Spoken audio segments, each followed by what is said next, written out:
who killed John F. Kennedy. Crime, revenge, or government on November 22, 1963, a single shot forever changed the history of the United States. The most powerful man in the world fell in the center of Dallas, while millions watched in disbelief. But what the official history told is only the tip of the iceberg. Secrets, betrayals, and questions that to this day remain unanswered. If you want to discover all the hidden details and not miss a single chapter of this shocking story, leave your like and subscribe to the channel. That way you can follow every revelation about Kennedy's death and the mysteries that still surround this crime that shook the world.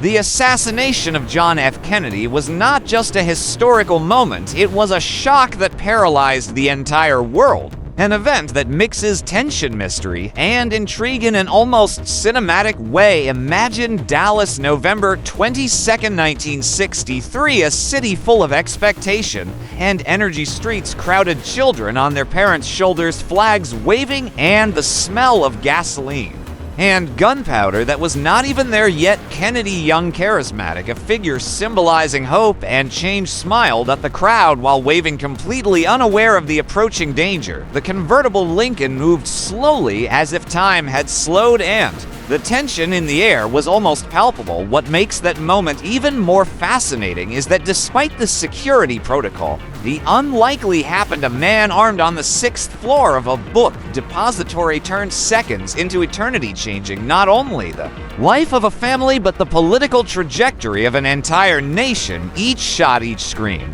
each reaction of those present could be described as a choreography of chaos and horror. Jackie Kennedy instantly becomes a symbol of courage and despair, climbing to protect herself, while the Secret Service agent acts with almost superhuman speed and the world watches, unable to intervene. The Parkland Hospital minutes later turns into a stage of maximum tension. Doctors run equipment, beeps, every second counts.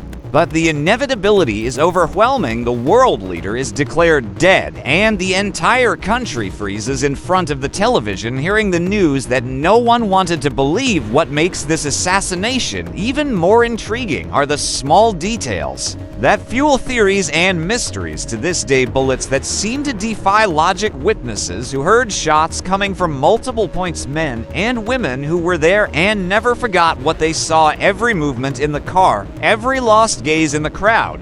Everything becomes part of a puzzle that no one has managed to complete. And while the world mourns, the story gains additional layers. Lee Harvey Oswald, the alleged assassin, temporarily escapes, kills a police officer, and is arrested only to be killed a few days later by Jack Ruby in broad daylight in front of cameras, ending forever any chance of a trial that could reveal the whole truth. Every element of this crime, from the location to the speed of the shots, from the agent's decisions to the behavior of the crowd, seems designed to keep the mind questioning incessantly. Was there only one shooter, or was something much larger and darker at play? Connections with the underworld, rumors about power groups, and discrepancies in the official investigations turn the assassination into a permanent enigma, and that is exactly what fascinates, frightens, and captivates to this day. Listening to every detail, you feel the story approaching you, almost as if you could be there in the car, among the screams and the smell of gunpowder, living every instant of one of the most dramatic and mysterious moments of the 20th century, and the desire to discover more, to understand who really pulled the trigger and why, becomes irresistible, leaving anyone glued, wanting to watch, listen, and revisit every piece of this puzzle that continues to intrigue the world more than 60 years later. The shots that took the life of John F. Kennedy are perhaps the most studied and debated point of the entire tragedy, and understanding every detail of them is to dive into a labyrinth of precision, chance, and mystery that fascinates to this day. Unlike a simple narrative of shots and victims, each projectile fired in that fateful moment carries with it stories and doubts, from its trajectory to its speed and the psychological impact on those who were present. Imagine the convertible Lincoln moving slowly through Dealey Plaza, the crowd applauding, children on their parents' shoulders, adults trying to capture every second with improvised cameras, and then the dry metallic sound of a rifle breaking the calm. The shots were not just points in time, but events that transformed the perception of space and movement. The first bullet struck Kennedy in a way that to this day generates debates about its exact path. While Governor Connolly, sitting ahead, was also hit, raising the theory of the single bullet that would have to pass through bodies exit at different points and still maintain an almost unbelievable integrity. The second shot, fast and almost imperceptible, spread immediate panic in the limousine, forcing agents to react in milliseconds and the crowd to collapse in screams, cries, and confusion. Each bullet was like a lethal message sent with precision and speed that defy the common experience of any amateur shooter. The third shot, the deadliest, hit Kennedy's head instantly and devastatingly, a blow that not only killed but also froze forever the expression of disbelief and surprise of those watching. Witnesses described the sound as different booms, some clear, others muffled by screams, and the noise of the car making many question whether there was really only one shooter or more than one point of origin. The way each projectile interacted with the human body ricocheted off car surfaces and left marks on surrounding objects adds layers of complexity that intrigue experts to this day, turning the shots into a puzzle of physics, ballistics, and human chaos.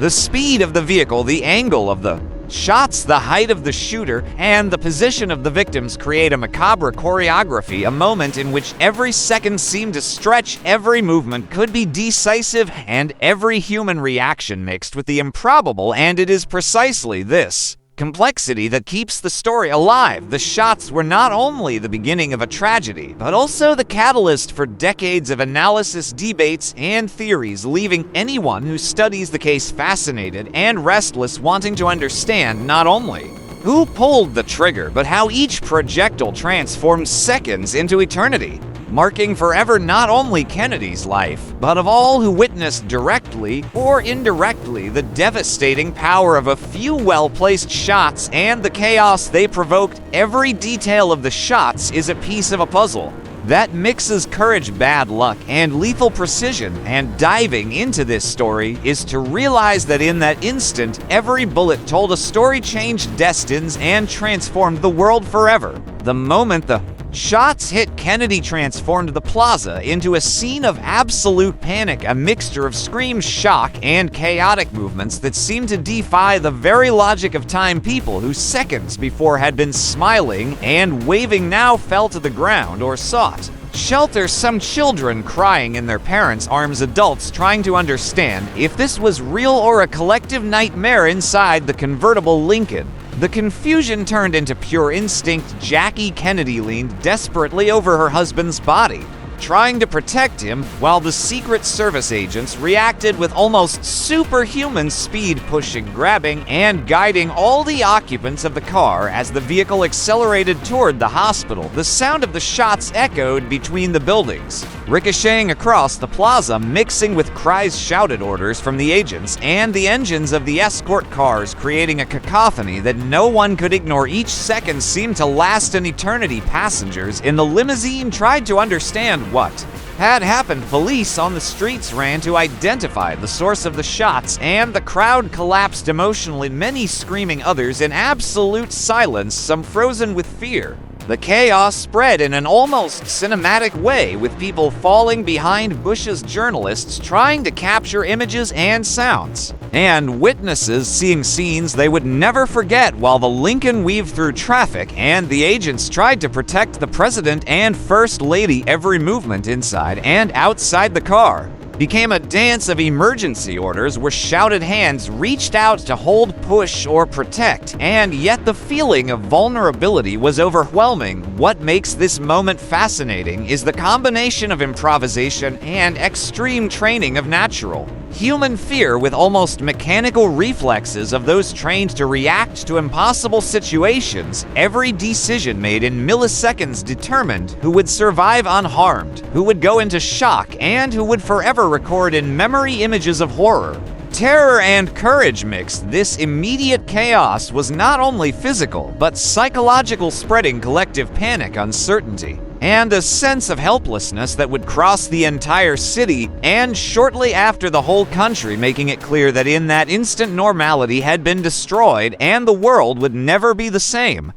Immediately after the shots, Lee Harvey Oswald disappeared into the chaos of Dallas as if he were part of the chaos itself, blending into the crowd that scattered amid screams. And moving with an almost cold calm that contrasted with the absolute panic around him, he left the Texas School Book Depository, quickly descending stairs and crossing hallways with controlled steps, while witnesses saw him for brief moments without. Realizing the gravity of his presence, some observing an apparently ordinary man who simply vanished into the street minutes later, he encountered Officer J.D. Tippit in a scene that seemed straight out of a noir film. Tippit performing his routine.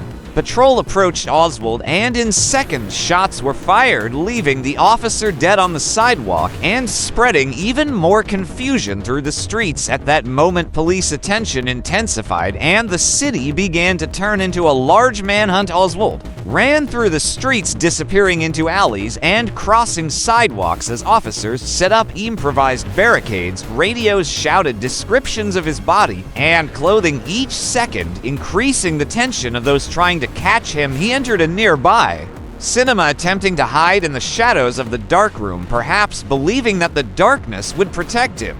But the determination of the police was relentless. Within minutes, officers surrounded the location, halted the film, and ordered him to raise his hands while cameras and onlookers watched everything unfold. Oswald's capture was quick, almost surreal, but charged with tension. Every movement he made was observed, every gesture analyzed, and for a few seconds it seemed as if history itself waited to see whether he would resist or surrender. When he was finally detained, his expression mixed surprise, disdain, and confusion, and he protested, questioning the legality of the action as if he could still control the narrative that now imprisoned him. This moment of flight and capture not only ended his physical movement, but it also marked the beginning of one of the most controversial and debated chapters of Kennedy's assassination, raising questions about his intentions, his preparation, and the speed with which seemingly random events connected, making it clear that every step he took after the shots had enormous and immediate consequences, making the case even more fascinating and mysterious for all who study that fateful day.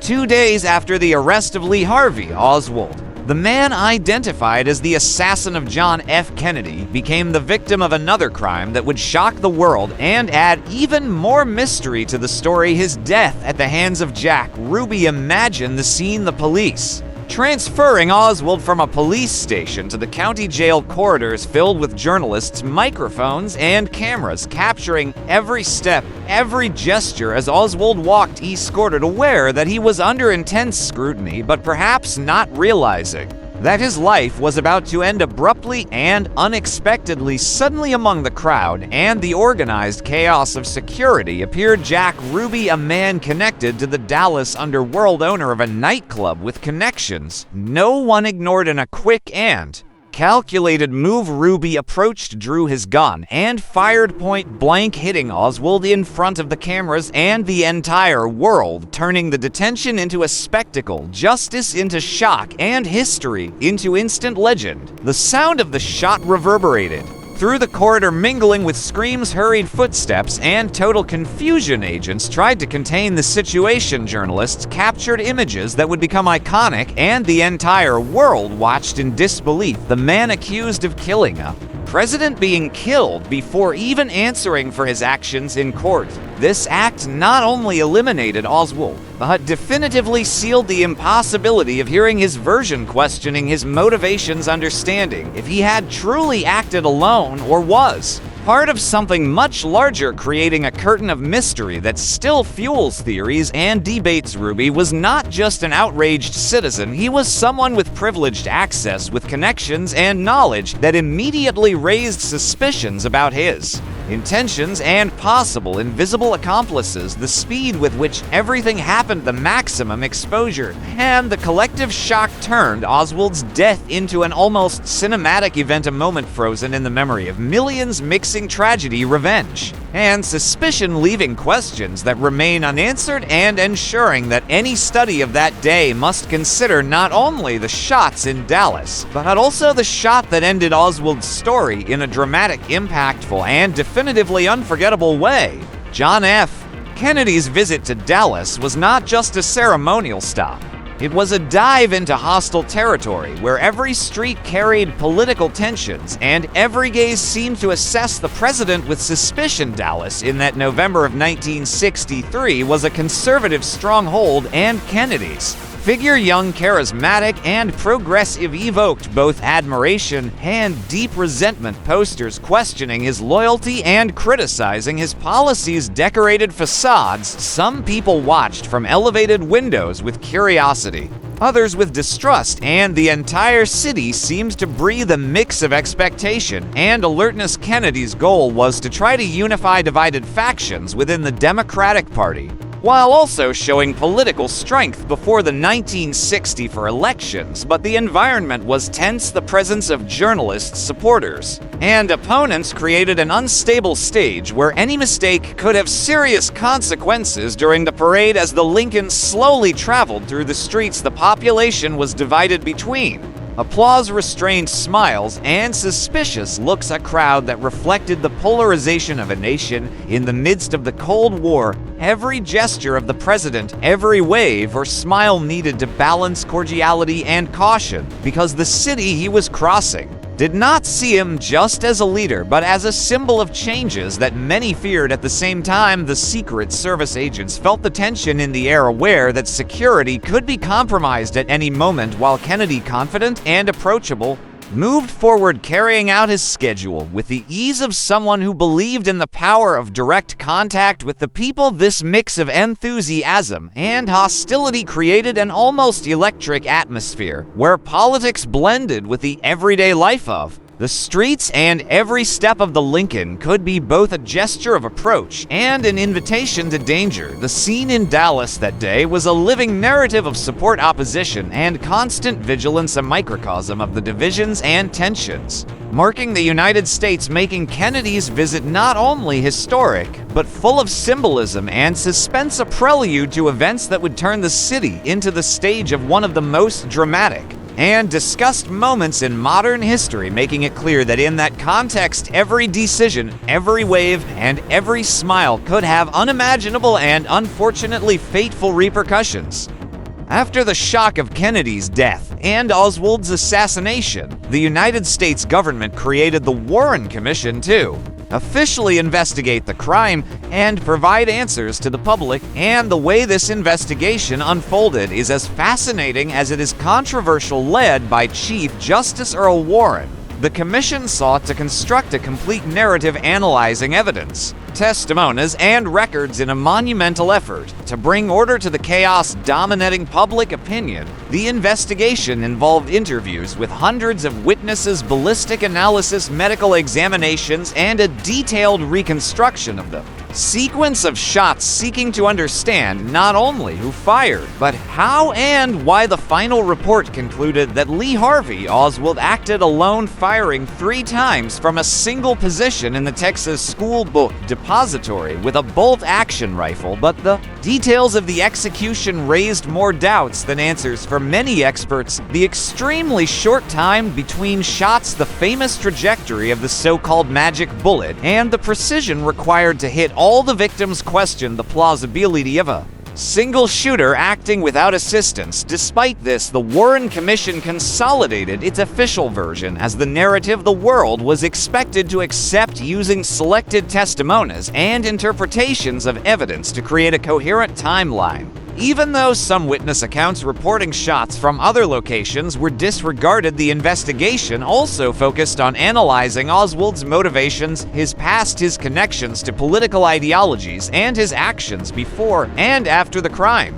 attempting to build a profile that justified the conclusion that he was a lone individual driven by ideology. The impact of this investigation was enormous. On one hand, it offered a detailed and seemingly logical explanation for a shocked nation. On the other, it opened the door to conspiracy theories, popular distrust, and decades of debate as countless details, contradictory evidence, and suspicious circumstances continued to intrigue historians, journalists, and researchers. The Warren Commission not only tried to close the chapter on the assassination with authority, but also created a lasting legacy of questioning and analysis, turning the case into a classic example of how the official interpretation of history can be accepted, challenged, and reinterpreted indefinitely, keeping alive the suspense and fascination surrounding Kennedy's final minutes and the complex chain of events that immediately followed the shots. While the Warren Commission worked to consolidate its official narrative, dozens of witnesses reported details that were dismissed or minimized evidence that, if taken into account, could have completely transformed the understanding of Kennedy's assassination. People around Dealey Plaza heard more shots than the three officially recognized. Some claim to have seen suspicious movements at different points of the location, smoke rising from unexpected areas, and shadows of figures moving quickly, suggesting the presence of possible accomplices or additional shooters. Photographs and sound recordings captured by civilians and journalists also contained indications of shots coming from angles that contradicted the official version, but were set aside when compiling the report. Teachers, shopkeepers, and residents reported hearing shots from hills, fences, and other nearby buildings, while police officers described visual perceptions of details that did not fit the narrative of a single shooter. However, many of these testimonies were considered secondary or unreliable. Some objects collected at the scene, partially deformed bullets and projectile fragments, did not receive the necessary attention, and alternative analyses that could have questioned the trajectory of the shots were ignored. Even the physical arrangement of the presidential car, the crowd, and the victims raised doubts about the plausibility of what was officially reported. But investigators prioritized building a coherent version that supported the idea of a lone shooter. This disregard for certain testimonies and evidence generated decades of suspicion and conspiracy theories, as it became clear that crucial information that could provide a fuller picture or reveal contradictions was omitted. The feeling for historians and researchers is of an incomplete puzzle, where valuable pieces were left out and where accounts from ordinary people who were in the right place at the right time could have radically changed the known narrative. This pattern of ignored evidence not only fueled debates about the reliability of the official investigation, but also reinforced the idea that when power and politics are involved, the complete truth is often sacrificed, and the history presented to the public is only the version someone decided should be told, keeping alive the mystery surrounding one of the most impactful assassinations in modern history, and making anyone who approaches the case continue to want to discover what really happened in the decisive seconds at Dealey Plaza. The assassination of John F. Kennedy is shrouded in a veil of mystery that goes far beyond the official version.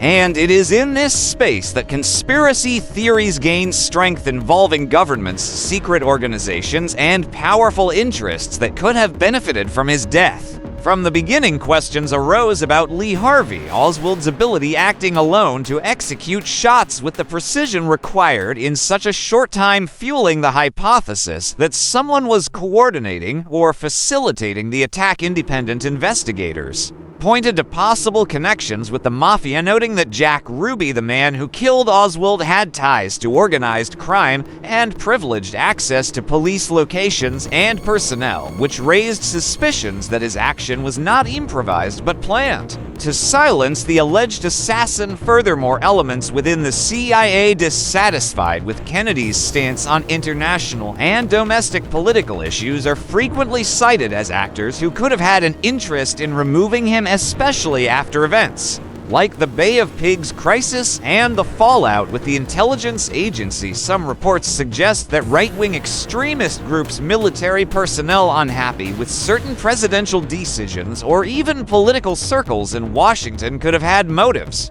to interfere, creating a complex web of intersecting and overlapping interests. Acoustic evidence and testimonies pointing to multiple shooters reinforce the idea that the attack was not the work of a single man, but a coordinated operation, although it was never possible to identify all involved concretely. Every detail of the execution, from the preparation of the site, Oswald's positioning, the choice of the car's route, and Jack Ruby's rapid response, seems to fit into a larger puzzle that defies logic.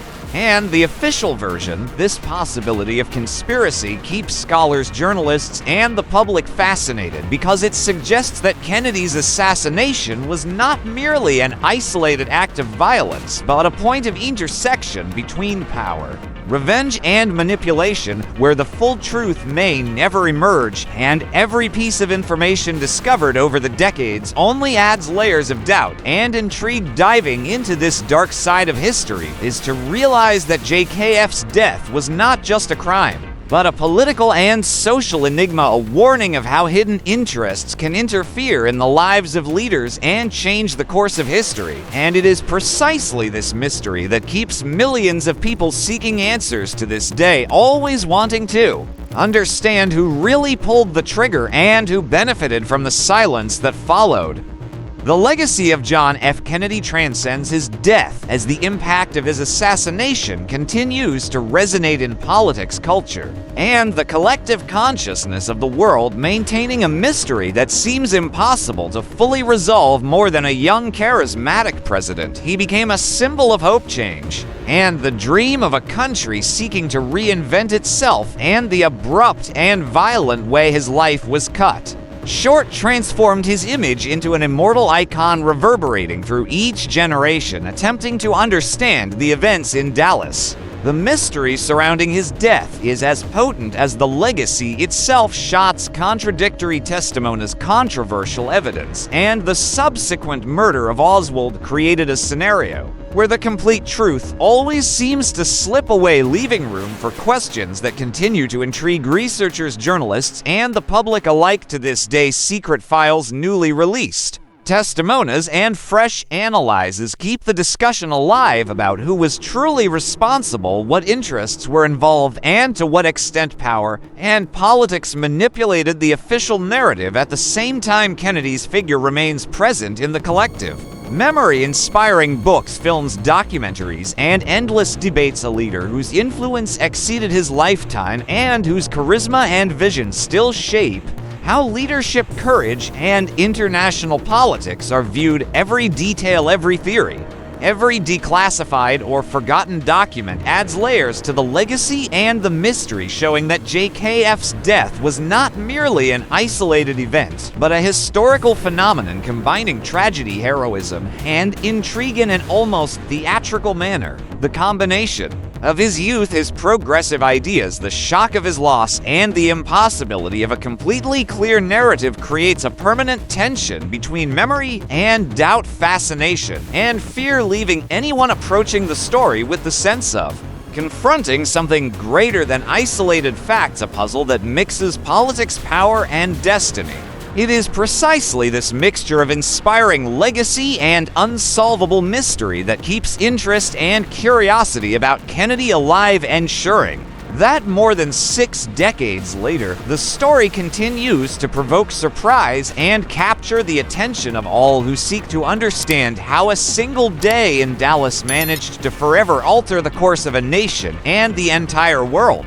And so we reach the end of this journey through the assassination of John F. Kennedy, an event that marked history, shook the world, and left mysteries that continue to intrigue to this day. From the shots that changed Dallas forever, through the immediate chaos, the escape and capture of Oswald, to his unexpected death at the hands of Jack Ruby, every detail reveals how a single day can transform lives, nations, and the perception of power. Kennedy's legacy and the enigma surrounding his death remind us that the truth is not always simple, that official stories often hide more than they reveal, and that our fascination with the unknown keeps us searching for answers. If you felt captivated by every detail, intrigued by the events, and eager to discover even more about this fascinating story, do not forget to leave your like, subscribe to the channel, and turn on the notification bell so you do not miss any video. Thank you for following along, diving with us into this decades-spanning mystery. And remember, history remains alive as long as curiosity exists, and the search for truth never ends. See you in the next video, where we will explore more secrets and events that profoundly and memorably shaped the world.